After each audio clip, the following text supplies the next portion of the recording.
மாதரார் தனித்து வைகும் மனைதனில் யாம் புகுதோம் அப்படிங்கிற. அப்புறம் அந்த அம்மா வந்து கேட்குறாங்க, திருவெண்காட்டு நங்கை, ஐயா வாங்க உள்ளே வாங்கன்னு. இல்லைம்மா வரமாட்டேன், நான் கணபதீஸ்வரத்தில் போய் ஆத்தி மரத்தடியில் இருப்பேன், அங்கே அவனை வர சொல் அப்படின்ட்டு போயிட்டேன். போயிட்டார், அங்கே போய் உட்காந்துட்டார்.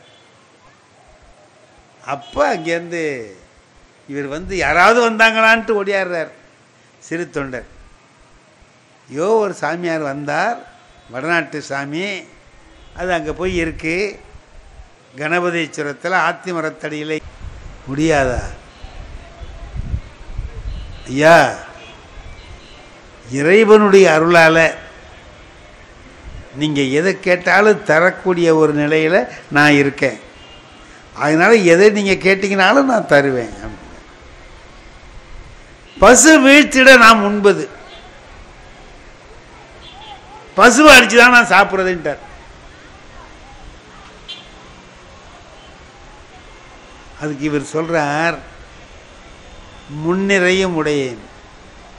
என்கிட்ட ஆட்டு மந்தை இருக்கு, மாட்டு மந்தை இருக்கு, பசு மந்தை இருக்கு, எருமை மந்தை இருக்கு, எவ்வளவு வேணாலும் என்னால் தர முடியும். அதெல்லாம் இல்லைப்பா நான் கேட்கறது. நான் கேட்கிற பசு எது தெரியுமா? நரப்பசு, மனித பசு. ஆன்மாங்கிறோம்ல, ஆன்மானா என்ன? பசு தான். பசுனா ஆன்மா, பதினா தலைவன், பசு பதியை அடைவது. அதான் இப்போ என்னாச்சு? அதல்லப்பா, நரப்பசு அல்ல. நான் 6 மாதத்திற்கு ஒரு நாள் தான் சாப்பிடுவேன். அப்படி சாப்பிடக்கூடிய நாளும் இன்றுதான் சாப்பிடணும். ஆனால் பசு நரப்பசு இருந்தால் தான் சாப்பிடுவேன். அது தர உம்மால முடியுமா? முடியுங்க, செய்கிறேன் செய்கிறேன். அப்படியா சொல்லிட்டார். இந்த மாதிரி இருக்கணும். 5 வயது பாலகன், அதாவது என்ன சொல்றார், இவர் பையனுக்குள்ள அடையாளத்தெல்லாம் சொல்றார். இவன் மாமன் என்னவா இருக்கானோ அதெல்லாத்தையும் சொல்றார். மாசு மறுவில்லாத உடம்பு, 5 வயசு, அந்த அப்பா அம்மாவுக்கு ஒரே பிள்ளையா இருக்கணும். இதான் அவனுக்கு ஒரே பிள்ளை தான். 5 வயதா இருக்கணும், மாசு மறு இல்லாம இருக்கணும். அதுக்கு என்ன தர்றேனே, என்ன நினைச்சு சொல்றாரு தரேனேன்னு? நம்ம பையன் தான் இருக்கானே, கொடுத்துடலாம். அப்போ இன்னும் ஒரு கண்டிஷன் இருக்குன்னார். என்ன? அப்பா அம்மா 2 பேரும் சேர்ந்து அதை கொடுக்கணும் அந்த பிள்ளைய. தாய் பிடிக்க தந்தை அரிதே. தாய் பிடிச்சுக்கணும் பிள்ளைய, தந்தை அறிய வேண்டும். பட்டினத்தார் ஏன் சொல்றாருன்னு புரியுதுங்களா? வாளால் மகவு அறிந்து ஊட்ட வல்லேன் அல்லேன், என்னால முடியாதுங்கிற. புள்ளைய அம்மா பிடிச்சுக்கணுமா, அப்பா இருக்கணுமா? அர்த்தா அப்படி அறுத்து கறி சமைத்து அந்த அம்மாவே சமைச்சு கொடுத்தா நான் சாப்பிடுவேன். செய்கிறேன்ட்ட,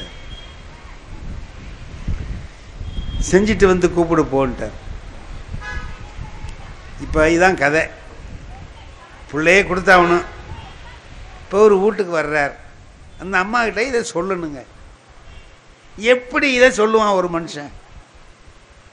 தாய்கிட்ட போய் நீ பெத்த பிள்ளைய அரிஞ்சு கொடுக்கணும், அப்பதான் சாப்பிடுவேன்னு சாமியார் சொல்லுவானா? அப்படி ஒரு சாமியாருக்கு எதுக்கியா பொண்ணும் போயா? சொல்ல மாட்டாளா ஒரு பெண்ணு? இப்போ இவர் ஒரு உயரத்துக்கு போயிட்டார். சிறு தொண்டர் ஆன்மீகத்தில் பக்தி உலகத்தில் உச்சம் எதுவோ அதுக்கு போயிட்டார். தன்னுடைய மகனையே கொடுக்கக்கூடிய மனநிலை அவருக்கு வந்துருச்சு. அது அந்த அம்மாவுக்கு வருமா? வர்றதுக்கு வேலை இல்லை. ஆனா இவர் சொல்றார், சாமியார் சாப்பிட வரணும்னா 5 வயசு பிள்ளை வேணும்னு சொல்றார். அதுக்கு இவர் சொல்றார், நினைவு நிரம்ப நிதி கொடுத்தால் பிள்ளையை வேண்டுமானால் தருவார்கள், அறிவார்களா? அவங்க பிள்ளைய அவங்களே அறிவாங்களா? இப்போ என்ன செய்யலாம்? நம்ம பிள்ளைய போய் பள்ளிக்கூடத்தில் அழைச்சிட்டு வாங்கன்னு ஒரே செய்தி. ஒரே தாவல அந்த அம்மா இவர் அடைந்த உயரத்தை அந்த அம்மா அடைஞ்சிருது. கொடுக்கலாம், அழைச்சிட்டு வா. உடனே போறார். பிள்ளைய தூக்கி தோளில் உட்கார வச்சுக்கிட்டு பள்ளிக்கூட்டிலேருந்து அழைச்சிக்கிட்டு வர்றார். வந்தால் அவனை குளிப்பாட்டி எல்லாம் பண்ணி, இப்போ அந்த அம்மாவுக்கு ஒரு ஆசை, ஒரு முத்தம் கொடுக்கலாமான்னு நினைக்குது. பிள்ளைக்கு ஆசையாக அறிய போகிறோமே, ஒரு முத்தம் கொடுப்போமான்னு. ஐயையோ, எச்சில் பட்டுதுன்னா இறைவனுக்கு படைக்கிறது எச்சில் ஆகக்கூடாதே அப்படிங்கிறதுக்காக அந்த ஆசையையும் நிறுத்திக்கிட்டாங்களாம். நிறுத்திக்கிட்டு கொண்டு போய் வச்சாங்க அடுப்பங்கரில், யாருக்கு தெரியாத இடத்துல வச்சு அரிய வினை செய்தார்னார். அரிய வினை அறுத்தாருங்கிறதுல அவர் வாயால் சொல்ல முடியல, சேக்கிடாரால் அரிய வினை செய்தார். முடிச்சாச்சு. இப்போ அந்த அம்மா என்ன நினச்சாங்க, திருவெண்காட்டு நங்கை தலைக்கறியை ரொம்ப பேர் சாப்பிட மாட்டாங்க, தலைக்கறி வேண்டான்னு சொல்லுவாங்க. சாமியார் சாப்பிட்டாலும் சாப்பிடுவார், சாப்பிடலன்னு வேண்டான்னாலும் வரு. அதனால் அதை தூக்கி அதாண்ட வச்சிருன்ட்டு வச்சுட்டாங்க. தலைக்கறியை தனியாக வச்சுட்டு தலையை மட்டும் கட்டி தனியாக போட்டு பாக்கியெல்லாம் அரைஞ்சி சுத்தமாக என்னென்ன செய்யணுமோ முறைப்படி எல்லாத்தையும் செஞ்சு, சேக்கிடார் அதுக்கு மசாலா தயாரித்ததுலேருந்து எல்லாத்தையும் எழுதுறார். எப்படியெல்லாம் தயாரித்து அதுக்கு வல்ல காயங்கள் சேர்த்து என்னென்ன செஞ்சாங்க அப்படிங்கிறதெல்லாம் எழுதுறார். சமைச்சாச்சு, கூப்பிட்டுவாங்க, அழைச்சிட்டு வாங்க போகிறார். வா சாப்பிடுவாங்க அப்படின்னு கூப்பிட்றாரு. வர்றார். வீட்டில் வந்து பார்த்தா வீடு அப்படியே எங்கே பார்த்தாலும் மெழுகி கிழுகி சுத்தமாக ஊதுபத்தி கொளுத்தி வச்சு வாசனை ஜம்முன்னு இருக்குது. ஒரு பிள்ளைய பறி கொடுத்த வீடு மாதிரி இல்லை. வர்றார், சாப்பிட போகிறார், உட்கார்றார். வாங்க உட்கார்ந்தவொன்னு சொல்கிறாரு, எல்லாம் சரி, இன்னும் ஒரு அடியார் இல்லாமல் நான் தனியாக சாப்பிட மாட்டேனேங்கிற. நான் ஒருத்தனுக்கே இந்த பாடுபட்டுருக்கா அந்த ஆள். பிள்ளைய கறி, இன்னொரு பிள்ளையா இருக்குது கறி சமைக்கிறதுக்கு. இப்போ அவர் சொல்கிறார், இந்த இடத்த நாம் ரொம்ப நினச்சி பார்த்தா தான் எவ்வளோ பெரிய தியாகம்னு நம்மளால் உணர முடியும். பெரியவர்கள் சொன்னதை கேட்டு நானும் திருநீர் இட்டு கொள்ளுகிற ஒரு அடியவன் தான் நீங்கள் விரும்பினா நான் உங்கள் கூட உட்காந்து சாப்பிட்றேங்கிற. நீங்கள் விரும்பினா நான் உட்காந்து சாப்பிட்றேன்னார். உன்னை விட அடியார் யார் இருக்கிறார், உட்காந்து சாப்பிடு, ஓம் கறி புள்ள கறியை நீயே தின்னுடாங்கிறார். இப்போ கேட்குறார், எல்லாம் இருக்குதா, கறியெல்லாம் கொண்டு வந்து வச்சாச்சு, எல்லாம் வச்ச உடனே எல்லா கறியும் இருக்குதான்னு கேட்குறார். ஏன்னா எல்லாத்தையும் சேர்க்கணும்னா ஒன்று இல்லைன்னா கஷ்டமாக போயிடும்ல. எல்லா கறியும் இருக்கான்னு கேட்டார். திருவெண்காட்டுனங்க ஆமாமா இருக்குன்னு சொல்லிட்டு போகலாம்ல. தலைக்கறி ஆகாதென்று விடுத்தோம்னு, தலைக்கறி ஆகாதுங்கிறதுக்காக விட்டுட்டோம்னா அதுவும் நாம் உண்பதுன்னாங்க, அதையே நான் சாப்பிடுவேன். அப்போ சந்தனத்தாதி அங்கேருந்து வந்தால், ஒரு கால் நீங்கள் இதை கேட்டாலும் கேட்பீர்கள் என்று நான் தனியே சமைத்து வைத்திருக்கிறேன்னா கொண்டா அதையும் என்ன எல்லாத்தையும் வச்சிட்டார். வச்சுவிட்டு சொல்கிறார், உமக்கு குழந்தை உண்டான்னு கேட்டார். இருக்கான், அவனை கூப்பிடும், பிள்ளைய கூப்பிடியா. இப்போ என்ன சொல்கிறது, பிள்ளைய தான் அறுத்தேன்னு சொல்ல முடியாது, பிள்ளைய கூப்பிடுன்னார். இப்போது இங்கு அவன் உதவான்னார். பதில் என்ன அழகாக சொல்கிறாரு பாருங்க. இப்போது இங்கு அவன் உதவான், இப்போ அவன் நமக்கு உதவ மாட்டான்ட்டார். என்ன நடந்ததுன்னு சொல்லாமலே இப்போ அவன் நமக்கு உதவ மாட்டான்னு சொன்னார். போய் கூப்பிடியா போய அப்படி போய் கூப்பிடுங்கிறான் நின்றுக்கிட்டே சொல்கிற போ. டாக்டர்கிட்ட போய் மருந்து வாங்கும்போது சில பேர் கேட்பான் பார்த்துருக்கீங்களா, சௌகரியமாயிடுமா டாக்டர்னு. தின்னியா நானே ஆகுமா இல்லையான்னு பார்க்கறதுக்காக தானே உனக்கு கொடுத்து பார்க்குறேன், நீ என்னட்டே இப்போ மருந்துக்கெல்லாம் எழுதியிருக்கான் பார்த்தீங்களா, ஒரு புதுசாக ஒரு கவிதை எழுதியிருக்கான், ரொம்ப நல்லா இருக்குது. டாக்டர்கள் யாராவது இருந்தால் வருத்தப்படுவார். இல்லை ஒன்றும் டாக்டர் இல்லை டாக்டர்கள் இல்லை சார், போய் சொல்லுவாங்க, சொல்லட்டும். உடம்பு சரியில்லையா அலட்சியமாக இருந்துடாத, உடனே டாக்டர்கிட்ட போ. டாக்டர் பிழைக்க வேண்டாமா? டாக்டர் நிறைய மருந்து எழுதி கொடுப்பாரு, வாங்காமல் இருந்துடாத, உடனே வாங்கு. மருந்து கடைக்காரர் பிழைக்க வேண்டாமா? மருந்து வாங்கிட்டமேன்னு நீ சாப்பிட்றாத, நீ பிழைக்க வேண்டாமான்னு. எவ்வளவு மருந்து இருக்கோ அவ்வளோதையும் எழுதி கொடுத்து, இதில் இல்லைன்னா அது, அதில் இல்லைன்னா இதில், எதில் சௌகரியமான சரி. இப்போ அவர் பிள்ளைய கூப்பிடியா போன சௌகரியமாகமான ஆகுமா இல்லையான்னு பார்க்கலாம், போயா கூப்பிடு. இப்போ அங்கே போய் நின்றுட்டு இவர் என்ன செய்கிறார், மைந்தா வருகன்னார், மகனே வான்னார். இப்போ மகன்கிற பாசம் அவருக்கு இருக்கு. மகனே வருகன்னார். வல்லவன் திருவெண்காட்டு நங்கை ஒரு மனைவி பக்கத்தில் வந்து நின்றுக்கிட்டு, அடியார் உன்னை அழைக்கின்றார், வருவாய், சீராளா வா அப்படின்னு பேரை சொல்லி தான் கூப்பிட்டா. என் பிள்ளை வான்னு அவளுக்கு அப்போ பாசத்தை இவர் விடாத போது அந்த பாசத்தையும் சேர்த்து அவள் விட்டுட்டா. இப்போ பிள்ளை பள்ளிக்கூட்டிலேருந்து வர்றான், நடந்து வர்றான். இதாங்க கதை. அப்புறம் எல்லாருக்கும் அருள் செய்கிறார் இறைவன்ங்கிறது நமக்கு பெரிய புராணம். பட்டினத்தார் சொல்கிறார், வாளால் மகவு அறிந்து ஊட்ட வல்லேன் அல்லேன், என்னால் முடியாதே. அடுத்த ஒரு அற்புதம் சொல்றாரு பாருங்க, மாது சொன்ன சூழால். மனைவி ஒரு சபதம் போட்டாங்கிறதுக்காக, ஆணையிட்டாள்ங்கிறதுக்காக, மனைவி ஆணையிட்டாள் என்பதற்காக இளமையே துறந்து வாழ்ந்த ஒருவன், அது மாதிரி என்னால் வாழ முடியுமா? எல்லாத்தையும் விட்டுட்டு வந்தவர் பட்டினத்தார். அவர் சொல்றார், பட்டினத்தார் நம்ம நகரத்தார் சமூகத்தை சேர்ந்தவர் என்று எல்லாரும் அறிவார்கள். உயர்ந்த நிலையில் நின்ன ஒரு துறவி அப்படின்னு சொன்னா பட்டினத்தார். அவர் சொல்றார், மாது சொன்ன சூழால் இறமை துறக்க வல்லேன். யார் தெரியுமா?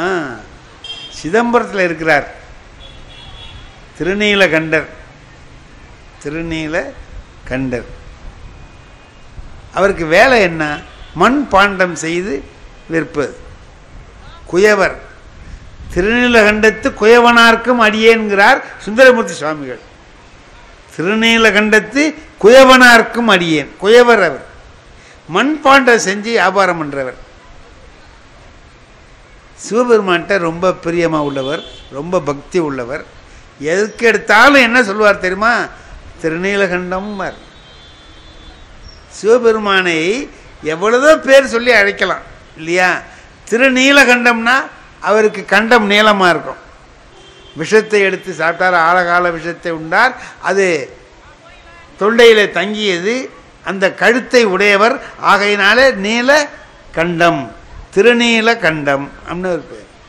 திருநீலகண்டம் திருநீலகண்டம்னு சொல்லுவார். அவர் மனைவியும் அப்படியே சொல்லுவாங்க. இவர் எப்படின்னு கேட்டிங்கன்னா, வெளியூருக்கெல்லாம் போவார், மண் பாண்டங்கள் கொண்டு போய் வித்துட்டு வர்றாருல, அவருக்கு கொஞ்சம் சபலம் அதிகம். விலை மகளிர் இந்த மாதிரி இருக்கிற பெண்களோட எல்லாம் தொடர்பு கொண்டுட்டு வருவார். இதையெல்லாம் அப்படி சொல்லலை சேக்கிழார். அவர் எப்படி சொல்றார்? இன்பத்துறையில் எளியரானார்னார். இன்பத்துறையில் எளியரானார், கொஞ்சம் சீப்பா நடந்துக்கிட்டார்னு அர்த்தம். அப்படி இப்படின்னு போயிட்டு வருவார். ஒரு நாள் அந்த மாதிரி ஒரு தப்பு செஞ்சுட்டு வீட்டுக்கு வர்றார். வந்தவர் மனைவிகிட்ட போய் அன்பா பேசிக்கிட்டு கிட்ட போறார். அந்த அம்மாவுக்கு தெரிஞ்சு போச்சு, ஒரு கணவனை மனைவி திருத்தணும்னு நினைச்சிட்டா ஏதாவது ஒரு வகையில் திருத்திட முடியும். இது பக்தி வகையில் திருத்துறதுங்கிறது தான் இதில் நாம் பார்க்கறது. பக்தியை வச்சு திருத்துறது. போனோன்னு சொன்னா அவ மறுத்தா அந்த அம்மா. விடலை. இவர் பிடிவாதமாக போய் மனைவியோடு சேருவதற்கு போனார். அப்போ அந்த அம்மா சொன்னிச்சு, தீண்டுவீர் ஆகில் எம்மை திருநீலகண்டம்னுது. தீண்டுவீர் ஆகில் எம்மை திருநீலகண்டம். திருநீலகண்டத்தின் மீது ஆணை, எம்மை தொடாதேன்னு. எம்மை தொடாதே அப்படின்னு திருநீலகண்டத்தின் மீது ஆணைன்னு சொல்லிட்டா அதுக்கு பிறகு இவர் போய் தொட முடியாது. ஏன்னா திருநீலகண்டத்தின் மீது அவ்வளவு பக்தி உள்ளவராக இருக்கிறார். இன்னொன்னு நினைச்சார் அவரு, என்னைன்னு சொல்லல, எம்மைன்னு சொன்னிச்சு. தீண்டுவீர் ஆகில் எம்மை பன்மையில சொல்லுது, புளூரல் சிங்குலர்ல சொல்லல, புளூரல்ல சொல்லுது.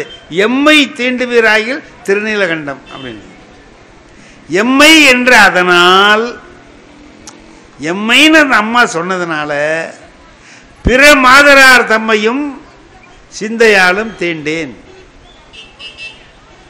முடிவெடுத்துட்டாருங்க.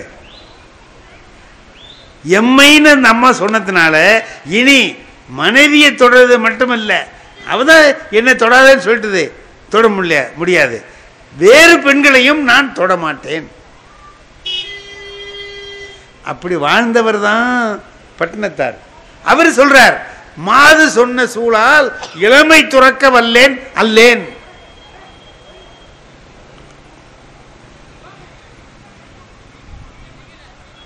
எம்மை என்ற அதனால் பிற மாதரார் தம்மையும் உள்ளத்தாலும் நான் தொடமாட்டேன் அப்படின்னு சொல்லி முடிவு பண்ணிட்டார். இப்போ எப்படி இருக்கிறதுங்க வீட்டில்? கணவன் மனைவி 2 பேரும் இருக்கிற போது ஒருத்தர் தொடாமலே எப்படி இருக்கிறது?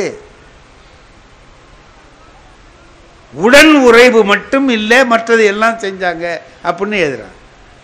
சமைக்கிறாங்க, சாப்பாடு கொண்டு வந்து கொடுக்குறாங்க, சாப்பாடு வைக்கிறாங்க, துணியெல்லாம் துவைச்சி கொடுக்குறாங்க, எல்லா வேலையும் செய்கிறாங்க. இவரால் அவங்க அம்மாவை தொட முடியாது.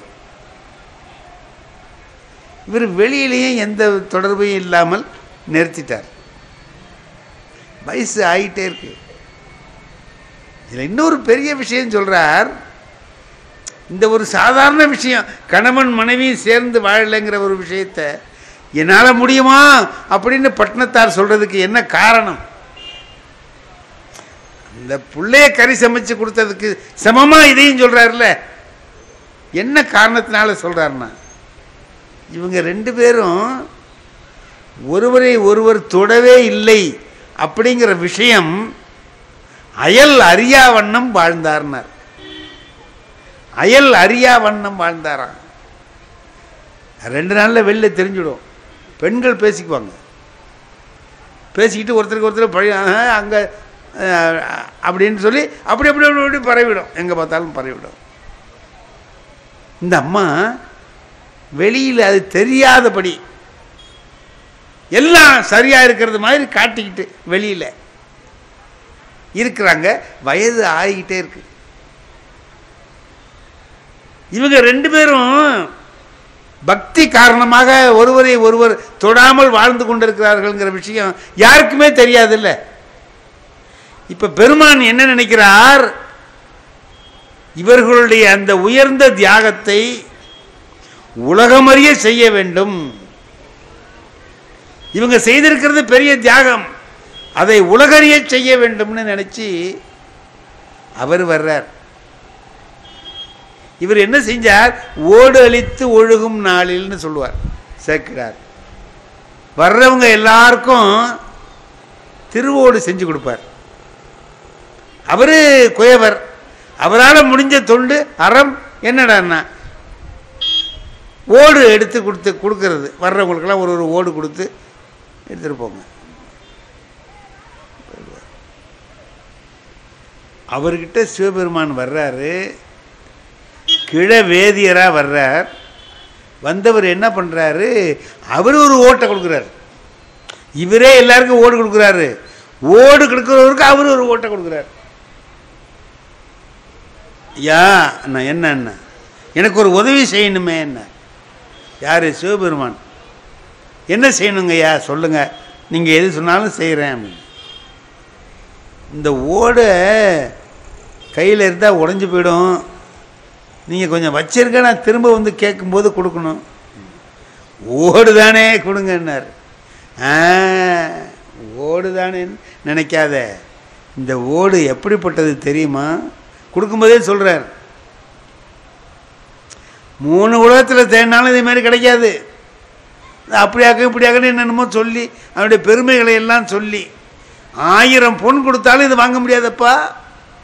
அப்படியாப்பட்ட ஓடு, ஓடு தானே நினைச்சிடாத, நீ ஒழுங்கா வச்சிருந்து காப்பாற்றி கொடுப்பியா. காப்பாற்றுறாங்க. கொண்டு உள்ளே வச்சுட்டார். இவர் போயிட்டார். ரொம்ப நாள் வரவே இல்லை.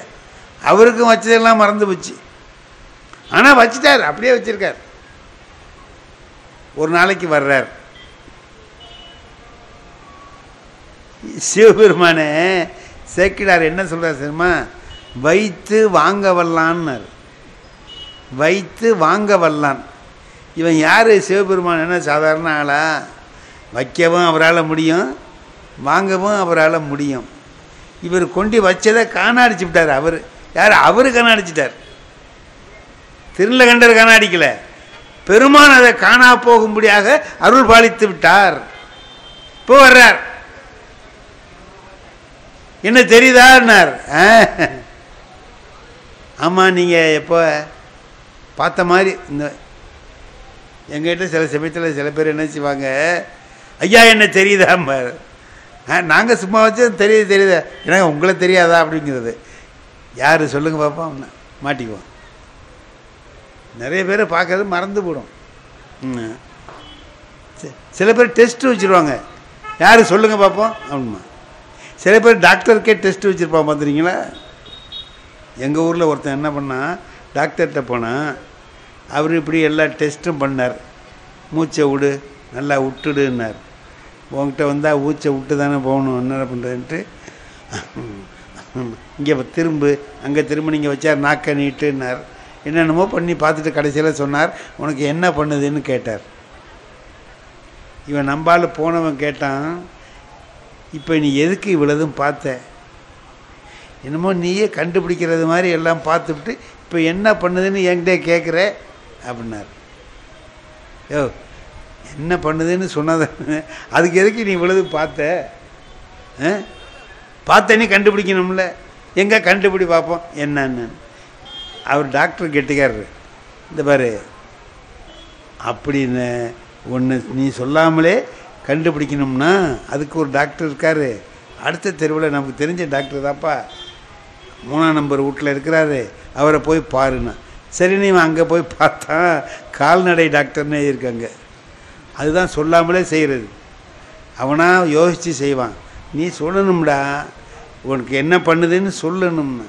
அது மாதிரி இப்போ அவர் பார்க்குறார், என்ன செய்யுதுன்னு உலகத்துக்கு காட்டணும். இவர் செய்த தியாகம் பக்தியினாலே. ஒரு அம்மா சொன்ன ஒரே சொல்லுதான், திருநீலகண்டத்தின் மீது ஆணை, என்னை தொடாத, எம்மை தொடாதீர் இருக்கிறார். பார்த்தார். ஓடு எனக்கு தெரியுதா? பார்த்தேன். ஆமையா ஓடு வச்சேன்ல? ஆமாம். அந்த ஓட்டை கூட வேணும். இவர் போய் ஓட்டை தேடுறாரு, ஓட்டை காணும். வச்ச இடத்துலையும் காணும், எல்லா இடத்துலையும் தேடி பார்த்துட்டார், காணும். அங்கே என்ன பண்ணிட்டு இருக்க நீ அப்படின்னார். ஓட்டை தாங்க தேடுறேன்னா. ஓட்டை எடுத்துக்கிட்டியா? நான் தான் அப்போவே சொன்னேன்ல, இது சாதாரண ஓடு இல்லை, 3 உலகத்தில் தேடினாலும் கிடைக்காத ஓடுன்னு. அதை தெரிஞ்சுக்கிட்டு நீ எடுத்துக்கிட்ட போல இருக்கு. ஓடு திருடுறவனா நீ அப்படிங்க. ஐயா நான் அது மாதிரிலாம் செய்ய மாட்டேங்க ஐயா, உங்களுக்கு வேணும்னா அதுக்கு பதிலாக வேறு ஓடு, இந்த வேலையெல்லாம் வச்சுக்கூடாது, நான் கொடுத்த ஓடு தான் வரணும். நம்ம மாதிரி ஆளாக இருந்தால் என்ன செய்வான்? ஒரு பழைய ஓட்டை கூட கொடுத்து இதான் நீ கொடுத்ததுன்றான்னு என்ன பண்ணுறேன்? அதுக்கு என்ன பண்ண முடியும்? நீ கொடுத்ததுக்கும் சான்று இல்லை, நான் கொடுக்குறதுக்கும் சான்று இல்லை, சரிதான்னு சொல்லிடலாம். ஆனால் அவர் அப்படி இல்லை, அந்த ஓடு தான் வேணும்னு பார்த்தார். இல்லை நான் வேற தரேனார், கேட்கல. இந்த பாரு இது மாதிரிலாம் சொல்லாத, நீ திருடிட்ட, என் ஓட்டை நீ திருடிட்ட. ஐயா அது காணா போச்சுங்க ஐயா, தெரியல, வேற தர்றேன். நீ காணா போச்சுன்னு சொல்கிறத நான் நம்பலை. காணா போச்சுன்னு சொன்னா எனக்கு சத்தியம் பண்ணி கொடு. முதல்ல அவர் ஒரு சத்தியத்தில் தான் மாட்டிகிட்டு இருக்கிறார். இப்போ இவர் என்ன கேட்குறார்? எனக்கு சத்தியம் பண்ணி கொடு. எப்படிங்க சத்தியம் பண்ணுறது? என்ன பண்ணணும்னா, உன் பொண்டாட்டி கையை பிடிச்சி சத்தியம் பண்ணியா? அதை தொட மாட்டார்ல, தொட வைக்கணும். இப்போ அதானே, உன் பொண்டாட்டி கையை பிடிச்சி சத்தியம் பண்ணு. அது மட்டும் நடக்காதுன்ட்டார். ஏ நான் என்ன வேற பொம்பளை கையை தொட சொல்கிறேன்? உன் பொண்டாட்டி கையை தானே தொட சொல்கிறேன். அதுதாங்க முடியாது. ஏன் முடியாது? அது விடுங்க, தொட முடியாது, அவ்வளோ. வெளியில் தெரியாமல் அயல் அறியா வண்ணம், உடனுறைவு இல்லாத விஷயம், அயல் அறியா வண்ணம் வாழ்ந்தவர்கள் அவர்கள். ஆகையினால இப்போ சொல்லலை, இங்கே வான்னு குளத்துக்கு அழைச்சிட்டு போய் முழுவு உன் பொண்டாட்டி கையை தொட மாட்டேங்கட்ட. இப்போ வா தில்லை வாழ் அந்த நேரத்தை கொண்டு போய் கேஸ் போகுது. அவங்க விசாரிக்கிறாங்க, ஏப்பா ஓடு என்னடாச்சு, என்னடா ஓட்டை வச்சுக்கிட்டு இவ்வளோ பெரிய ஓடு தானே, அந்த ஓட்டை அவருடைய எடுத்துக்கார கொடுறார். இல்லைங்க காணா போச்சு. அப்போ காணா போச்சுன்னு சொன்னால் சத்தியம் பண்ணி கொடு. அவர் தான் கேட்குறாருல, சத்தியம் பண்ணி கொடு. நான் தான் சத்தியம் பண்ணி தரேங்கிறேன்னு. அவன் என்னங்க பொண்டாட்டி கையை பிடிச்சி சத்தியம் பண்ண மாட்டேங்கிறான் அப்படின்னா, அதுதாங்க முடியாது. ஏன் முடியாது? அது முடியாது. நீ போ, அதெல்லாம் முடியாது. நீ எப்போ காணா அடிச்சிட்டேன்னு சொல்றியோ போய் கையை பிடிச்சி அந்த குளத்தில் போய் முழுகு, சத்தியம் பண்ணு போ அப்படின்னு அனுப்பிட்டாங்க. இவர் இன்னும் வந்தார், ஒரு மூங்கி கம்பு எடுத்தார்.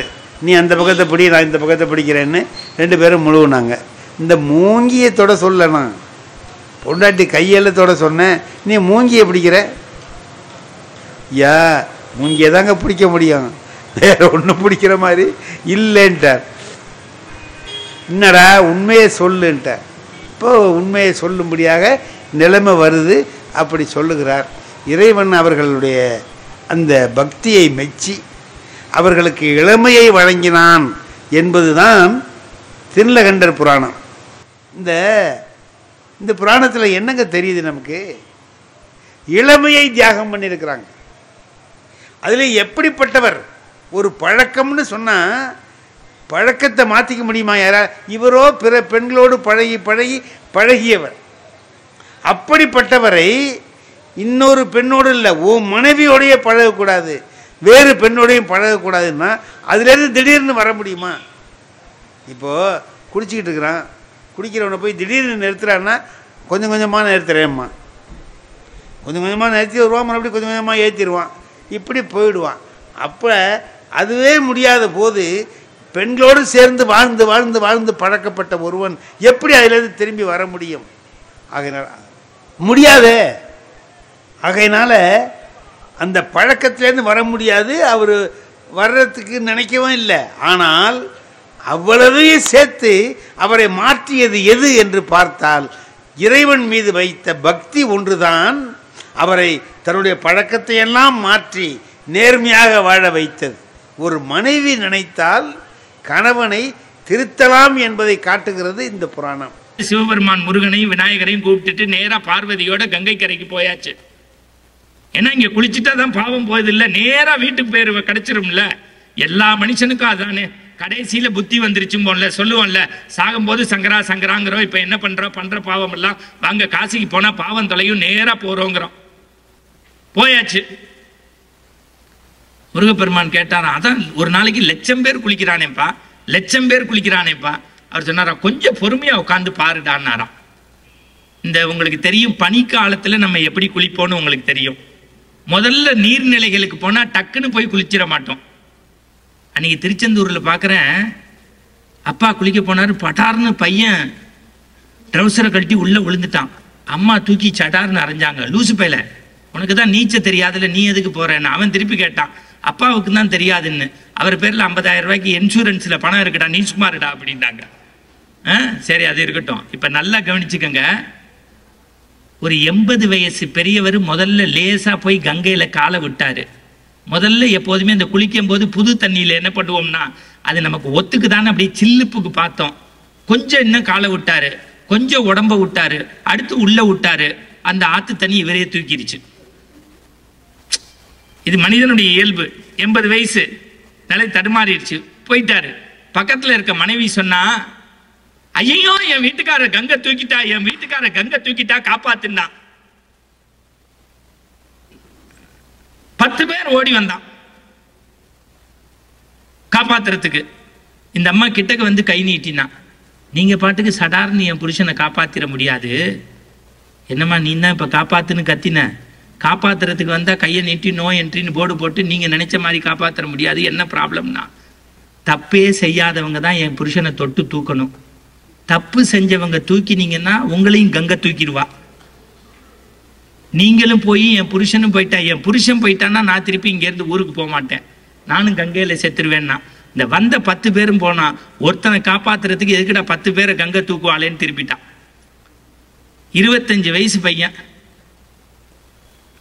நேரா ஓடி வந்தான். 4 முளை வேட்டி கட்டியிருந்தான். 4 முளை வேட்டி கட்டியிருந்தான். சடார்னு அப்படி கிழிச்சான். நம்ம சவுந்தரபாண்டியன் மாதிரி இளைஞர் சடார்னு வேட்டியை கிழிச்சான். உள்ள கோமனம் படார்னு உள்ள விழுந்தான். அந்த பெரியவருடைய முடியை பிடிச்சி சடார்னு கொண்டு வந்து கடையில போட்டான். 2 தடவை வைத்து அமைக்கினா தண்ணியை கீழே துப்பிட்டாரு. கண்ணை முழிச்சுட்டாரு. இந்த வந்த 10 பேர் அடிக்கிறதுக்கு அவனை கையை ஓங்கினான். ஏன்டா காப்பாத்திருக்கேன், ஏன்டா அடிக்க வரீங்க, நீங்க வாடா. நாங்க இந்தியால ஒவ்வொரு மாநிலத்திலேருந்து 10 பேர் வந்திருக்கோம். அந்த அம்மா கத்தினது என் காதுல விழுந்துச்சு. அவனை காப்பாத்துங்கன்னு சொன்னாங்க, நாங்களும் காப்பாத்த தான் போனோம். ஆனா அந்த அம்மா அடுத்து ஒரு வார்த்தை சொன்னாங்க, தப்பு செய்யாதவங்க தான் காப்பாத்தணும்னு. உன்னைய பார்த்தா 26 வயசு பையனா இருக்க, இது வரைக்கும் வாழ்க்கையில நீ தப்பே செஞ்சது இல்லையான்னா. அடுத்த வார்த்தை அவன் சொன்னான் கைகூப்பி, ஐயா எனக்கு இந்த தப்பு சரிய பத்தி எல்லாம் தெரியாது, 26 வயசு ஆகுது, 3 வயசா இருக்கும் போது நான் இந்த இடத்துக்கு வந்தேன்.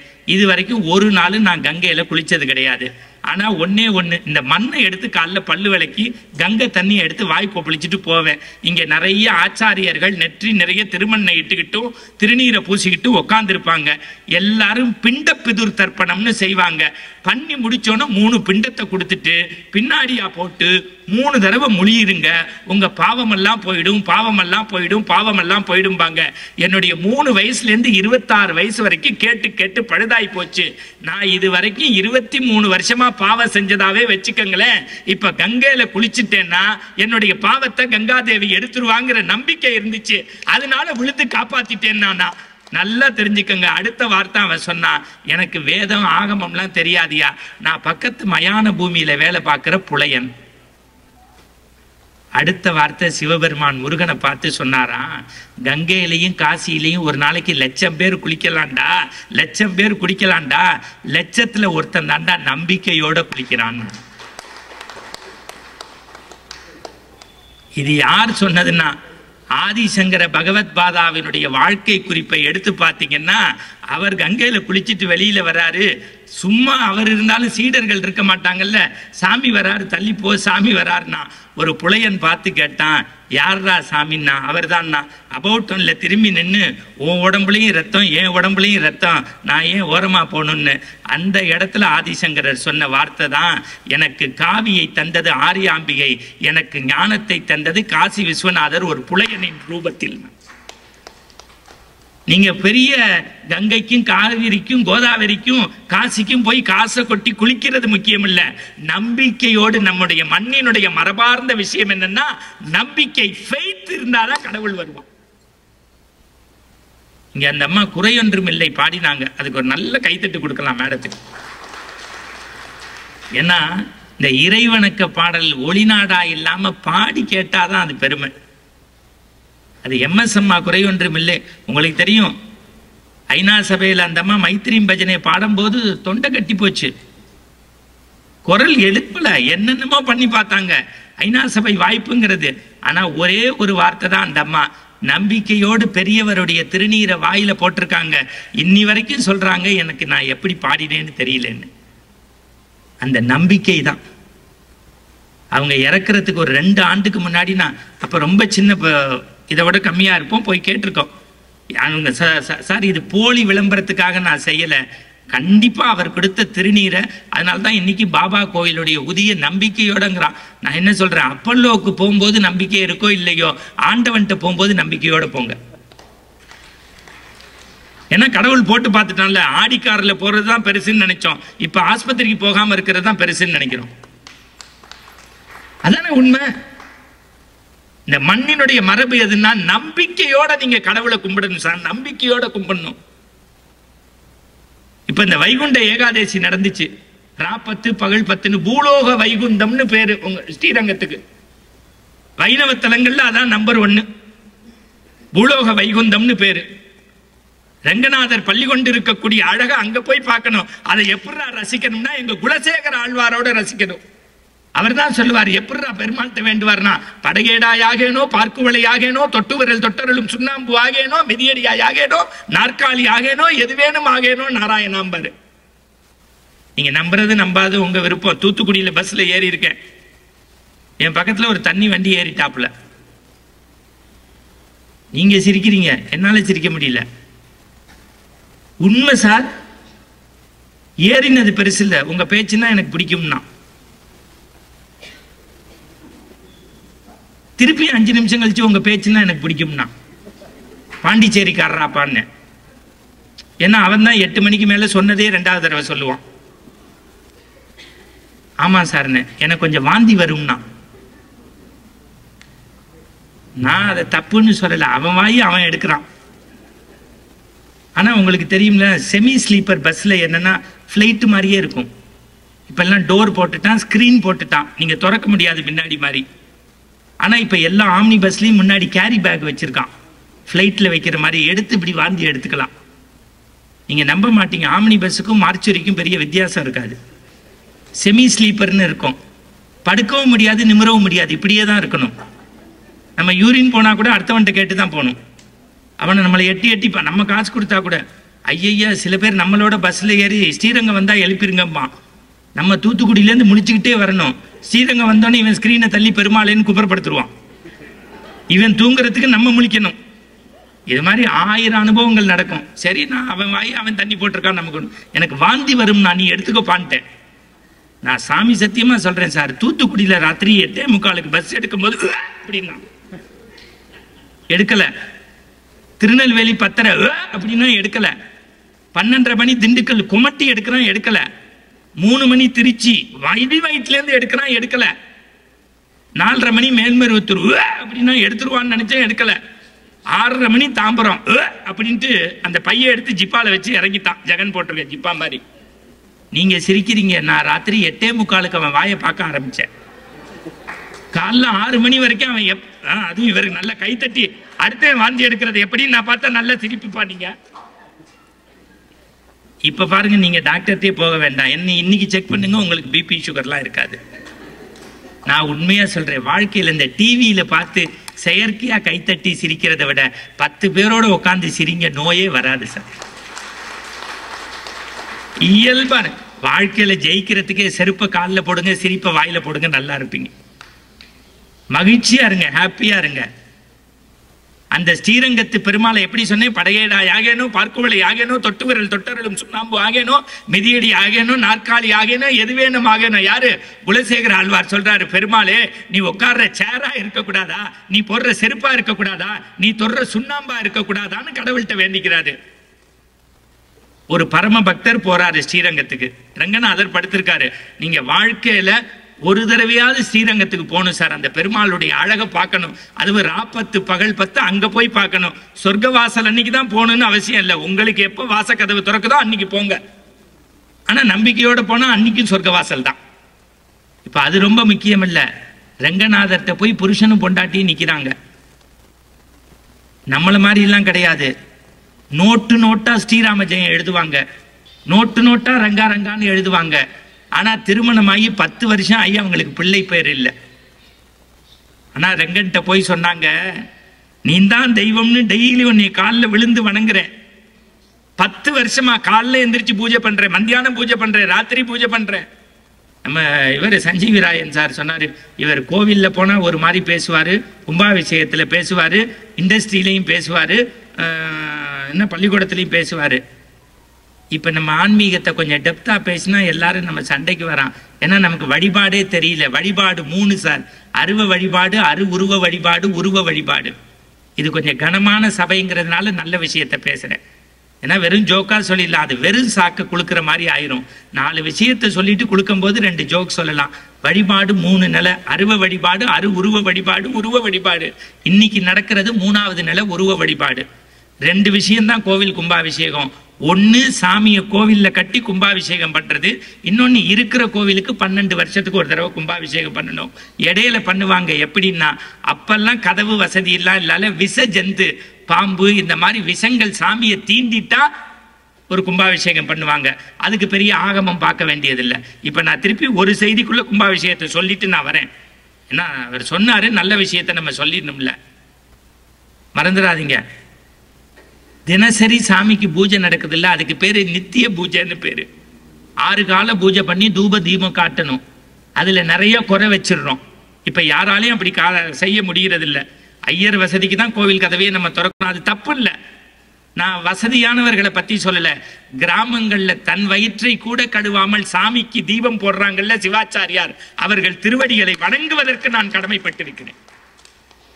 இன்னமும் ஆகம சுத்தியோட பெருமாளுக்கு தான் சாப்பிடாட்டியும் பரவாயில்லன்னு ஒரு பிடி சோறு வச்சு நேவேத்தியம் பண்றான்ல, அவன் திருவடியை நான் தொழுகிறேன். நீங்க மறந்துடக்கூடாது. நித்தியப்படி பூஜையில குறை இருக்கும், அதை செய்யறதுக்கு தான் பிரம்மோற்சவம்னு வைக்கிறான். அது வருஷத்துக்கு ஒரு தடவை நடக்கும். இப்ப விநாயகர்னா பிள்ளையார் சதுர்த்தி, முருகன்னா பங்குனி உத்திரம் தைப்பூசம், பெருமாள்னா வைகுண்ட ஏகாதேசி, சிவன்னா சிவன் ராத்திரி, அம்பாள்னா நவராத்திரி. இப்படி ஒவ்வொரு சாமிக்கும் பிரம்மோற்சவம்னு உண்டு. தினசரி பூஜை நடந்தா அதுக்கு பேர் நித்திய பூஜைன்னு பேரு. அதுல குறை இருந்தா அதை சரி பண்றதுக்கு பிரம்மோற்சவம்னு பேரு. அதுலயும் குறை இருந்தா அதை சரி பண்றதுக்கு தான் 12 வருஷத்துக்கு ஒரு தடவை பெருஞ்சாந்தி பெருவிழான்னு கும்பாபிஷேகம்னு செய்யறோம். அதுல மறந்துடக்கூடாது. ஒரு தடவை கும்பாபிஷேகத்தை பார்த்தா 12 வருஷம் நம்ம ஆயுள் நீடிக்குது. ராத்திரியும் பகலையும் பிரிக்கிறது 12. மனுஷ உடம்புல ஒரு மாற்றம் வர்றது 12. நல்ல குறிஞ்சி மலர் பூப்பது 12 வருஷத்துக்கு ஒரு தடவை. அதனால்தான் ஒரு கும்பாபிஷேகம் பார்த்தா 12 வருடம் ஆயுள் நீடிக்குதுங்கிறான். ஒரே வருஷத்துல நம்ம கோடீஸ்வரன் ஆகணும்னு நினைக்கிறோம், லட்சாதிபதி ஆகணும்னு நினைக்கிறோம். ஒரே நாள்ல அருளை வேணும்னா ஒரு கும்பாபிஷேகத்தை பாருங்க. 12 வருஷம் சாமி பார்த்த புண்ணியம் உண்டுங்கிறான். இது எதுக்குன்னா, அது ஒரு கொசுறு செய்தியா சொன்னேன். இப்ப ஸ்ரீரங்கத்துக்குள்ள வாங்க. கணவன் மனைவியும் போனாங்க. 6 காலம் பூஜை செஞ்சு உன்னை வணங்குறோம். திருமணமாகி 10 வருஷம் ஆச்சு, எங்களுக்கு ஒரு பிள்ளை பேரு இல்லையேன்னாரு. ரங்கநாதன் கண்ணு முன்னாடி தோன்றிட்டாரு. சார் இப்பயும் சொல்றேன், விதிப்படி உனக்கு பிள்ளை பேரு கிடையாதுமான்ட்டாரு. விதிப்படி உனக்கு புள்ள கிடையாதுமா, நான் என்ன செய்ய முடியுமா? உன்னுடைய ஜாதகத்தின்படி விதிப்படி புள்ள கிடையாதுன்ட்டாரு. இது யார் சொன்னான்னா, ரங்கனே எந்திரிச்சு சொல்லிட்டான். இவங்க வருத்தத்தோட அந்த ராஜகோபுரத்தை தாண்டாங்க. உலகத்துல தமிழ்நாட்டுல 2 கோபுரங்கள் ரொம்ப அப்படி கம்பீரமா இருக்கும். ஒண்ணு நம்முடைய சைவத்துல இருக்கக்கூடிய நெஞ்சமெல்லாம் நிறைந்திருக்கக்கூடிய 1000 வருஷம் ஆயும் கோபுரத்தின் நிழல் சாயாத நம்முடைய தஞ்சாவூர் கோபுரம், ஸ்ரீவில்லிபுத்தூர் ஆண்டாள் கோவில் கோபுரம், இன்னொன்னு ஸ்ரீரங்கத்து கோபுரம். இந்த கோபுரத்துல வெறும் சாமியை பார்த்துட்டு வரக்கூடாது, அந்த கோபுரத்தையும் பார்க்கணும். ராஜகோபுரத்தை தாண்டி வராங்க, எய்தாப்புல நாராயணன் வரான். யாரு? அவனை எல்லாரும் நாரதரும்பாங்க, நான் நாராயணன்னே சொல்லுவேன். ஏன்னா அப்படி நாராயணன் மேல உயிரா இருக்கிறவன் நாரதன். நமோ நமோ நாராயணா, நமோ நமோ நாராயணான்னு சொல்லிட்டு உள்ள வந்தான். இந்த ஹஸ்பண்ட் அண்ட் ஒய்ஃப் எய்தாப்புல வெளியில வந்தாங்க. அவரை இவன் பார்த்துட்டான். என் நாராயணனை கும்பிட்டுட்டு மகிழ்ச்சியோட போனோம், சாமியை கும்பிட்டுட்டு ஏன்டா துன்பத்தோட போறேன்னா. அதுக்கு அவங்க சொன்னாங்க, உங்க நாராயணனை 10 வருஷமா நான் கும்பிடுறேன். டெய்லி காலைல எந்திரிச்சு ஸ்ரீராம ஜெயம் எழுதுனேன். ராமா ராமான்னு ஒரு நாளைக்கு 108 தடவை எழுதுறேன். தெருவெல்லாம் புஸ்தகம் அடிச்சு கொடுக்குறேன். பஜன் பாடல் பாடுறேன். நாராயணனை சதா சர்வகாலமும் என் உடம்பெல்லாம் புறையோடி போயிருக்கு. ஆனா அந்த நாராயண 10 வருஷமாயி எனக்கு ஒரு பிள்ளை பேரை கொடுக்கல. கேட்டா விதிப்படி பிள்ளை இல்லைன்னு சொல்றான். யாரு சொன்னான்னு கேட்டான். அந்த நாராயணனே சொன்னான்னு. அடுத்த வார்த்தை நாரதர் சொல்றான், அவன் யாரு சொல்றதுக்கு, நான் சொல்றேன், நம்பிக்கையோட போ, உனக்கு புள்ள பிறக்கும்ட்டான். என்னங்கன்னா நம்பிக்கையோட போடா உனக்கு புள்ள பிறக்கும்னா. நீங்க நம்புறது நம்பாத உங்க விருப்பம். வீட்டுக்கு போனா 10 மாசத்துல கரு தரிச்சிருச்சு, குழந்தை பிறந்துருச்சு. அடுத்த ஒரு வருஷம், முதல் வருஷம் ஆண் நிறைவுக்கு நேரா கூட்டி வந்தான். முடிகாணிக்க செலுத்தினா, காது குத்தினா, துளசி மாலை 4 உயரத்துக்கு வாங்கினா, அர்ச்சனை தட்டை கொண்டு போய் கொடுத்தான் பட்டாச்சாரியார்ட்ட. எல்லாம் பண்ணா. கை குழந்தைய நிக்க வச்சு சந்தனத்தை பூசி, ஏ நாராயணா, புள்ள பேரு இல்லைன்னு சொன்னியடா, இதே உன் சன்னதியில கொண்டு வந்து உப்புளியப்பன்னு பேர் வச்சிருக்கேன்டா, பெருமாள் பேரை, இப்ப என்ன செய்வேன்னா. இப்பயும் நாராயணன் எந்திரிச்சு சொன்னா, இப்பயும் சொல்றேன், விதிப்படி உனக்கு புள்ள கிடைக்காது. எப்படி குழந்தை கொடுத்தேன்னு பாக்குறியா? என்னைய கும்பிட்டுட்டு நீ வாசலுக்கு போகும்போது என்னைய நாளெல்லாம் சொல்லக்கூடிய நாரதர் எய்தாப்புல வந்தான். ஒரே ஒரு வார்த்தை கேட்டான், யார் சொன்னான்னா, நாராயணன் சொன்னான்னு சொன்னோம். அடுத்த வார்த்தை சொன்னான், அவன் யாரு சொல்றதுக்கு, நான் சொல்றேன், நம்பிக்கையோடு போங்கன்னு. இந்த நாராயணன் வாக்கு பொய்த்தாலும் பொய்க்குமே தவிர என்னை நம்பிக்கையோடு சொல்லக்கூடிய நாரதர் வாக்கு பொய்த்து விடக்கூடாது என்பதற்காக பிள்ளையை தந்தேன். அப்ப என்னன்னா, ஃபெய்த் வேணும், உண்மை வேணும். இன்னைக்கு அந்த உண்மையை நீங்க தெரிஞ்சுக்கிட்டீங்களோ இல்லையோ, 40 வயசுல ஒரு அம்மா தெரிஞ்சு நான் தான் ஆதிபராசக்திங்கிறாங்க. அப்படித்தானே? அம்மா விதவிதமா எடுப்பாங்க போல ரூபம். இன்னைக்கு நான் ஹோட்டலுக்குள்ள வரேன், வெறும் போலி சாமியார் பத்தி பட்டியலா போடுறான். நம்ம ரிசப்ஷன்ல பார்த்துட்டு ஜெகன் சார் சொல்றாரு, சார் உங்களை மொட்டை பட்டை இந்த கொட்டையெல்லாம் பார்த்தோன்னு சாமியார் மாதிரியே இருக்கீங்க சார்னாரு. நான் பதறிட்டேன். அப்பதான் போலி சாமியார் கைதுன்னு போடுறான். நீங்க எனக்கு ஆச்சரியமா இருக்கு. யார் இந்த ஒரு சார், நம்ம நல்லதை எவ்வளவுக்கு எவ்வளவு சொல்றோமோ, நீங்க தப்பா நினைச்சுக்காதீங்க. குன்றக்குடி மடத்துக்கு பெரியார் போயிட்டாரு. குன்றக்குடி மடத்துக்கு பெரியார் போயிட்டாரு. அங்க உள்ள நபர் வந்து எல்லாருக்கும் பூசுற மாதிரி பெரியாருக்கு திருநீரை பூசிட்டான். உண்மை. பெரியார் சாப்பிட்டுட்டு வெளியில வராரு. சாயந்தரம் அங்க பொதுக்கூட்டம். 2 சீடர்கள் ஓடி வந்து, அவருடைய சீடர்கள், என்ன மடத்துல போய் திருநீர் பூசிட்டீங்களேன்னாரு. நீ எங்கடா சாப்பிட்டேன்னு கேட்டாரு. மடத்துல தான் சாமி நல்லா சாப்பாடு போட்டாரு. அங்க சாப்பிடுறது பாவம் இல்லைன்னா பூசுறது பாவம் இல்லை, வாடான்ட்டாரு. பிறருடைய இடத்துக்கு போகும்போது அந்த கொள்கையை இந்த மண்ணுல மரபு மதிக்கணுங்கிற எண்ணம் இருந்திருக்க. சார், வாரியார் சாமியை ட்ரெயின்ல உட்காந்துருக்காரு சார். எய்தாப்புல 2 பை வாரியார் சாமி தெரியுமில்ல, இங்க இருந்து இங்க வரைக்கும் அடிச்சிருப்பாரு திருநீர். நீங்க சாதாரண மூஞ்சியவே திருநீர் பூசி பாருங்க, அழகா தெரியும். உண்மை. அமீர்கானை விட நல்லா தெரியும். எவ்வளவு அயோக்கியன்னு நல்ல விரும்பிய பூசி ஒரு சந்தனத்தை வச்சுக்கும். எவ்வளவு அயோக்கியன்னு அந்த பாப்பா என்னையே உத்து பாக்குது. அந்த பொண்ணு சொல்லுது, பெரிய அதுக்கும் உங்களுக்கும் பெரிய வித்தியாசம் ஒண்ணு தெரியலையே சார். நல்லா கேட்டுக்கங்க. வாரியார் சாமி நெத்தி நிறைய திருநீர் பூசிட்டாரு. 2 வெடலை பையன் ட்ரெயின்ல உட்காந்து, என்ன சாமி வீட்டுக்கு தான் சுண்ணாம்பு அடிப்பாங்க, நெத்திக்கே அடிச்சிருக்கீங்கன்ட்டான். அடுத்த வார்த்தை சாமி சொன்னாரா, என்னப்பா செய்யறது, வாழ்ற வீடுன்னா சுண்ணாம்பு அடிப்பாங்க, வாழ்ற வீடுனா சுண்ணாம்பு அடிப்பாங்க, குட்டிச்சவருக்கெல்லாம் சுண்ணாம்பு அடிக்க மாட்டாங்க, என் இதயத்துல கடவுள் வாழ்றாரு, சுண்ணாம்பு அடிச்சிருக்கேன்ட்டாராம். ஏன் அந்த அந்த அந்த என்ன டைமிங் சென்ஸ் பாருங்க, சென்ஸ் ஆஃப் ஹியூமர். அவன் அசந்து போய் காலில் திருவடியை தொட்டு மன்னிப்புட்டான. நம்பிக்கை வேண்டாம். இந்த நான் தயவு செய்து, இந்த ஊர்ல தான் சார் ராமகிருஷ்ண பரமஹம்சர், ரமணரு, விவேகானந்தரு, ஆதிசங்கரரு, மகா பெரியவர், அருணகிரிநாதரு. இந்த நான் காலைல கூட சொன்னேன், அந்த பாரத மாதா கோயிலில் போய் சுப்பிரமணிய சிவா இருக்கிற இடத்த ஒரு நிமிஷம் நான் கோவிலுக்கு போறது எவ்வளவு புண்ணியமா நினைக்கிறேனோ அதை விட புண்ணியம் அந்த இடத்துக்கு போறது, மறந்துடாதீங்க. அவர் இந்த ஊருக்கு எப்படி தெரியுமா வந்தாரு? மும்பை வழியா வரும்போது தொழுநோயில சாக்களை கட்டி எடுத்துட்டு வந்தாங்க, வெளியில தெரியாம. அவருக்கு பேரே சிவம் பேசினா சவம் எந்திரிக்கும்பாங்க. இப்ப வஉசியோட 150வது பிறந்த நாளை உலகமெல்லாம் கொண்டாடிக்கிட்டு இருக்கோம். வஉசி சாகும்போது அவர் பிள்ளைவாழ் சமூகம் தேவாரம் திருவாசகம் கேட்கல, பாரதியாருடைய என்று தனியும் சுதந்திர தாகம் தான் பாட சொல்லி கேட்டிருக்காரு. கூட்டத்துல வஉசி பேசினா அனல் பறக்குமா. சென்னையில பேசியிருக்காரு கடற்கரையில, இன்னைக்கு இரவுக்குள் ஆங்கிலேயனை மூட்டை முடிச்சுகளோடு வெளியனுப்ப வேண்டும்னு. ஆனா உங்க ஊருக்கு பக்கத்துல இங்க கோவில் கட்டி இருக்கக்கூடிய நம்மால உள்ள போந்து என்ன பிள்ளைவாள் சொன்னீங்கன்னு, இன்றைக்கு மாலைக்குள் இங்கிலீஷ்காரனை மூட்டை முடிச்சுகளோடு வெளியிலே போகணும். அவர் கேட்டாரா, நான் ஒரு நிமிஷம் பேசிக்கிட்டுமா? பிள்ளைவாள், உங்கள் பேச்சில் ஒரு பிழை இருக்கிறது. இங்கிலீஷ்காரனை வெளியேற்றுவோம் என்று சொல்லுங்கள், மூட்டை முடிச்சு நம்முடையது.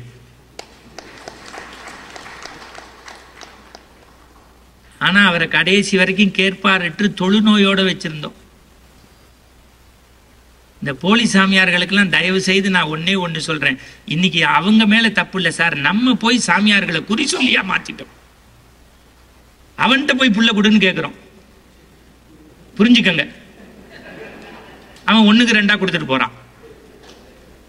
அது இன்னும் சில சாமியார் ஊதுபத்தி உருட்டுங்கிறான். என்ன சாமியாருடைய வேலை? அந்த வேலை இல்லை. இன்னும் சில பேர் 6 அடிக்கு பறக்க விடுறேங்கிறான் சார். நான் தயவு செய்து சொல்றேன், நீங்க வாழ்க்கையில ஞானிகள் எப்படின்னா, இந்த மண்ணுடைய மரபு எப்படின்னா, நம்முடைய ராமகிருஷ்ண பரமஹம்சர் எப்படி தெரியுமா, இந்த மாதிரி 500 பேர் உட்கார்ந்துருக்காங்க, கல்கத்தால கண்ணை மூடி தியானம் பண்ணிக்கிட்டே இருந்திருக்காரு. ஒரு பெரிய மனுஷன் நேரா மேடைக்கு போயிட்டு கையை தட்டி கூப்பிட்டுருக்கான், மிஸ்டர் ராமகிருஷ்ணர் என்ன பண்றீங்கன்னு இருக்கான். கண்ணை விழிச்சு பார்த்து சிரிச்சிட்டு காளியோட பேசிக்கிட்டு இருக்கேன்ட்டாரு. அப்படியே கூட்டத்தை பார்த்து அவன் சொல்லியிருக்கான், இந்த ராமகிருஷ்ணர் எப்படி நம்மளை முட்டாளாக்குறாரு பாருங்க, காளியோட பேசுறாராம். மிஸ்டர் ராமகிருஷ்ணர், அந்த காளியை என்னோட 2 நிமிஷம் பேச சொல்லுங்கன்ட்டான். நம்மளா இருந்தா துடிச்சிருவோம், நம்ம அந்த பதறிட்டோம்னா காரியம் சிதறும்பா நம்ம முன்னோர்கள். அடுத்த வார்த்தை அவர் கேட்டாரா, நீங்க என்னவா இருக்கீங்கன்னாரா. ஐ எம் ஏ டாக்டர் அப்படின்னாராம். நீங்க என்னவா இருக்கீங்கன்னாரா. ஐ எம் ஏ டாக்டர் அப்படின்னாராம். ராமகிருஷ்ணர் சிரிச்சுக்கிட்டே சொன்னாராம், என்னை ஒரு 2 நிமிஷம் டாக்டர் ஆக்குங்களேன்னாராம். என்னை ஒரு 2 நிமிஷம் டாக்டர் ஆக்குங்க. உடனே அவன் சொன்னானா, இம்பாசிபிள், அது முடியாது, அதுக்கு சில படிப்பு படிக்கணும்னாராம். அப்ப ராமகிருஷ்ணர் சொன்னாராம், 2 நிமிஷம் என்னைய டாக்டர் ஆக்குறதுக்கே சில படிப்பு படிக்க வேண்டி இருக்குன்னா, காளியோட பேசணும்னா அதுக்குன்னு சில படிப்பு இருக்கு, அதை படிச்சுட்டு வாங்க, காளியோட உங்களை பேச சொல்றேன். எந்த மாதிரி மகான்கள் இந்த ஊர்ல வாழ்ந்திருக்காங்கன்னு நீங்க தெரிஞ்சுக்கணும். இந்த மண்ணினுடைய மரபார்ந்த விஷயம். சார் நீங்க கோச்சிக்காதீங்க, அன்னைக்கு ஒரு அம்மா மெட்ராஸ்ல ஸ்கூட்டர் முடிய விரிச்சு போட்டுக்கிட்டே போகுது. ஏமான்னு கேட்டேன், லேட்டா போனா மேனேஜர் பின்னிடுவாருனாங்க. ஏன்னா அவசரம், அது புரிஞ்சாதான் சிரிக்க முடியும். நீங்க சிரிக்காதீங்க, பெண்கள் மகா கட்டிக்காரங்க, ஆம்பளைங்க சில சமயம் லூஸாவே இருப்போம். சண்டை கூட இப்போ சார் சிரிக்கிறாரு, சில சமயம் இல்லை, எப்போதுமே நம்ம லூஸ் தான். சண்டை ஆரம்பிக்கும் போதே கடைசியா என்ன சொல்றேன்னு கேட்போம். சார் என் ஸ்கூட்டர் என்னை விட என் ஒய்ஃப் நல்லா உதைச்சிருவா எப்படின்னு கேட்பேன். உங்க அம்மாவை நினைச்சுக்கிட்டே உதைச்சேன் ஸ்டார்ட் ஆயிடும்பா. நல்லா தெரிஞ்சுக்கங்க, பெண்கள் பிரமாதமா இடம் பிடிப்பீங்க. நம்ம ஆள்கள், நீங்க தாம்பரம் ரயில்வே ஸ்டேஷன் பாருங்க, கால நேரத்துல பெரிய ஹெட் சேரா இருப்பான், இந்த கையில கோட்டு இந்த கையில செருப்பு எடுத்துக்கிட்டே போவான். ஏன்னா அவ்வளவு ரயில்வே ப்ராப்ளம் இருக்கு. ஆனா பெண்கள் நைஸா ஜன்னல் வழியா கர்ச்சீப்பை போட்டுருவீங்க. சில பிள்ளைங்க கைப்பைய கழட்டி போட்டுருவாங்க, சில பேர் செருப்பை கழட்டி போட்டுருவாங்க, சில பேர் கை குழந்தைய உள்ள கொடுத்து படுத்துக்கன்றும். அன்னைக்கு பார்க்குற ஒரு அம்மா சவரி முடியை கழட்டி போட்டு உள்ள போகுது. நம்மால் உட்காந்து குடங்குடமா ரத்தம், அதோடய போறோம் ஆபீஸ் லேட்டா போகணுமேன்னு. இடம் பிடிக்கிறதுல கட்டிக்காரங்க நீங்க. ஆனா அன்னைக்கு பார்க்குற ஒரு அம்மா ஸ்கூட்டர் ஓட்டிக்கிட்டு தாலியை எடுத்து கும்பிடுவாங்கன்னு எனக்கு தெரியும். தாலிங்கிறது நம்ம மண்ணோடைய விஷயம், மரபார்ந்த விஷயம். ஆனா அதை எடுத்து காதுல வச்சுக்கிச்சு. என்னடான்னு பார்த்தா தாலி கொடியில செல்போனை மாட்டிருக்கு சார். நீங்க சத்தியம். அன்னைக்கு பாக்குற ஒரு அம்மா ஹஸ்பண்ட் 1 ஹஸ்பண்ட் 2ன்னு போட்டிருக்கு. என்னமான்னு இல்ல, என் வீட்டுக்காரர் 2 செல்போன் வச்சிருக்காரு, அதுக்காக அப்படி போட்டிருக்கேங்க. இதெல்லாம் யோசிச்சாதான் சரி. உண்மையா இல்லையா? நீங்க காலைல நல்லா ஒரு காலத்துல கோலம் போட்டோம், இப்ப எல்லாரும் அதுலதான் பேட்டர்ன் கோலம் போடுறோம். நான் தப்பு சொல்லல. நான் ஒன்னே ஒண்ணு சார், இந்த இந்த இந்த மண்ணுக்குரிய விஷயம் என்ன தெரியுமா? நீங்க எல்லாரும் நினைச்சுக்கிட்டு இருக்கீங்க கண்ணதாசனே முதல்ல நாத்திகத்துல இருந்து தான் ஆத்திகத்துக்கு வந்தாரு. கண்ணதாசனை ஆத்திகமா மாத்தியது வேற ஒண்ணும் இல்ல, இந்த திருநீர் தான். எதை எரிச்சாலும் சுருங்கி போயிடும், சாம்பல் ஒண்ணுதான் நிறைய ஆயிட்டே இருக்கும். அவர் எழுதுறாரு, தேவர் பிலிம்ஸ் சின்னப்பா தேவர் இருக்காருல்ல, அவர் மண்ணின் மரபுகள்னு அர்த்தம் உள்ள இந்து மதத்துல எழுதியிருக்காரு, படிங்க, பல அத்தியாயம். அவரும் தேவரும் கார்ல காஞ்சிபுரம் போயிட்டே இருக்கும்போது வாலாஜாபாத் தாண்டி பெரிய ஆக்சிடென்ட் நடந்து போச்சு. உடம்பெல்லாம் கண்ணதாசனுக்கு காயம், நினைவு தப்பி போச்சு. இப்ப இருக்க விஜயா ஹாஸ்பிட்டல்ல கொண்டு வந்து கண்ணதாசனை சேர்த்தாச்சு. தேவருக்கு மடத்து மேல பெரிய ஈடுபாடு உண்டு. நேரா மறுநாள் கிளம்பி காஞ்சி மடத்துக்கு போறாரு. ஒண்ணுமே பேசல பெரியவர், எல்லாத்தையும் உள்ள பேசிட்டு ஒரு பொட்டல நிறைய விபூதியை கொடுத்து, ராத்திரி எத்தனை மணி ஆனாலும், அப்பெல்லாம் ரொம்ப கஷ்டம், காஞ்சிபுரம் டு சென்னை போறதே 3-3.5 மணி நேரம், நீ நேரா ஆஸ்பத்திரிக்கு போய் கண்ணதாசனுக்கு திருநீர் பூசிட்டு வீட்டுக்கு போன்றிருக்காரு. அதுக்கு தேவர் சிரிச்சுக்கிட்டே சொன்னாராம், அவன் மருந்துக்கும் திருநீர் பூச மாட்டான், நாத்திகவாதின்னு எனக்கு தெரியும், நீ போய் இந்த வேலையை பார்த்துட்டு போனாராம். நீங்க நம்ப மாட்டீங்க, கண்ணதாசன் ரொம்ப மிடுக்கா இருப்பாரு, பட்டு சட்டை தான் போடுவாரு, ஜிலுப்பா இருப்பாரு, அவரை மாதிரி ஒருத்தன் வாழவே முடியாது. அப்படி வாழ்க்கையை ரசிச்சு வாழ்ந்தவர் 3:30 மணிக்கு ஆஸ்பத்திரிக்குள்ள போயிருக்காரு. சும்மா இல்லாம தேவர் இப்படி திருநீரை கையில எடுத்து நெத்தி நிறைய பூசிட்டு வீட்டுக்கு போயிட்டாரு. காலையில கண்ணதாசன் எந்திரிச்சொன்ன கண்ணாடியில தான் முகம் பார்ப்பாராம். பார்த்தா நெத்தியில திருநீர், நர்ஸை வெட்டி கொள்ற அளவுக்கு கத்தம் போட்டிருக்காரு. 6:30 மணிக்கு தேவர் காப்பியோட வந்திருக்காரு. ஏன் கத்துறேன்னு இருக்காரு. என் நெத்தியில யார் திருநீர் பூசினதுன்னு, நான் தான் பூசினேன்னு. யாரை கேட்டு பூசினேன்னு? நைட்டு மடத்துக்கு போனேன், பெரியவர் சொன்னாரு அவன் நெத்தியில பூசு 4 நாள்ல குணமாயிருவார்னு சொன்னாரு. உடனே அவர் சொன்னாராம், போன வாரம் தான் நான் எவனுடைய பேச்சோ கேட்டு மடாதிபதிகளை திட்டி காஞ்சி மடத்துக்கு எய்த்தாப்புல பேசிட்டு வந்தேன், அவரா திருநீர் கொடுத்தாருன்னு. அவன் திட்டுவான், அவங்க அப்பாவும் தாத்தாவும் இந்த மண்ணுக்கு மரபார்ந்த கோவிலை கட்டியிருக்காங்க, என்னைக்காவது ஒரு நாள் என் மடத்தை நோக்கி அவன் வர்ற காலம் வரும், திருநீரை பூசுறா மனம் மாறுவான்னாராம். அவர் அன்னைக்கு டிஸ்சார்ஜ் ஆகி நேரா வீட்டுக்கு போல 3 நாள்ல நேரா பெரியவரை போய் பார்க்க போயிட்டு வணங்கியிருக்காரு. பெரியவர் சொன்னாராம், எப்ப நீ திருநீரை பேசினியோ எப்ப பூசினியோ இன்னமே உலகமே உன்னைய திரும்பி பார்க்கணும்னு. அதுக்கு பின்னாடி வந்து அவர் எழுதினதுதான் அர்த்தமுள்ள இந்து மதம்.